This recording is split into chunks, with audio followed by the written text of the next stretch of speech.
Joining us now, Democratic Congressman Don Davis of North Carolina. Thank you so much for being with us this morning. I'm sure it's nice to get back to work and do the work of the people in Washington. You broke with your party and voted in favor of getting the government back open. What was the tipping point for you, and are you taking any heat for it?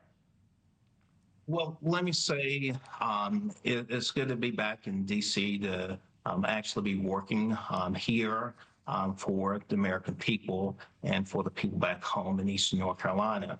My tipping point in all of this was talking to constituents.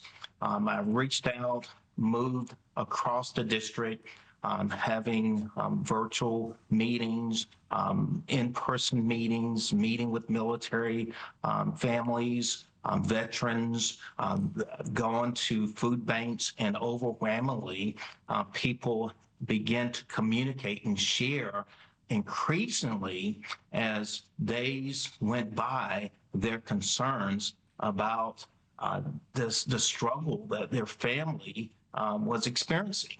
So for me, the vote became so important to ease the pain of so many families, especially as the holidays are approaching. And let me share with you, been in church just yesterday, so many have reached out and just said thank you for reopening the government. Right, and no one can deny that the pain was being felt and people needed the benefits that they weren't getting. But you know, Congressman, that there were critics who said Democrats had the upper hand through this shutdown in trying to address health care, but by voting to reopen the government, they lost their leverage. What do you say to those critics that your party caved? I think it's important to realize that this whole conversation has been elevated now because of the action. That's why initially I took the vote opposing the original CR so that we could have an honest conversation. I thought, hey, you should be able to talk about these issues. People are really concerned, even more so now, for instance, after seeing their premiums that are going to skyrocket.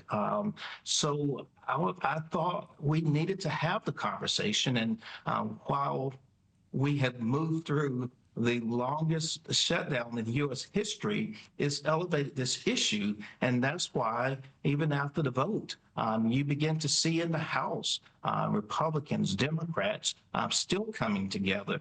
The first thing that we did was we signed on a discharge petition. Also, you see then a bipartisan letter that's sent over to the Senate and saying, hey, we need to work through this. I mean, we are members of Congress and we have health insurance. We shouldn't be in the business of kicking people off of health insurance. If we need to make some reforms, let's make the reforms. But we need to get this done for the American people. On the issue of health care for a moment, there are no promises when it comes to extending the health care subsidies. Here is Dr. Oz on the next steps. I think the president's willing to look at all options, but we have some major flaws with the way these COVID-era subsidies were added. And just so everyone's on the same page in this issue, our goal is to get people covered, especially we want people covered who are trying to work. They're trying to climb their way up financially as they get jobs and evolve. There are discussions around extending the subsidies if we deal with the fraud, waste, and abuse that right now is paralyzed in the system. So I'm guessing that leaves you, Congressman, with some optimism that there are discussions happening and some willingness to compromise. What does the strategy look like from your party to get things done so that we're not back in a shutdown situation come January?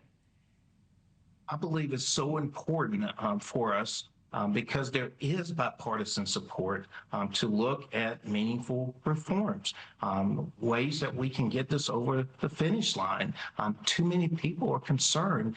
I've had constituents saying that if we can't get this done right now, and they're sitting back waiting, by the way, on Congress. I mean, they're on pins and needles wanting Congress to fix this. And they're saying, If we can't get it done, they have growing needs, healthcare needs, medication costs.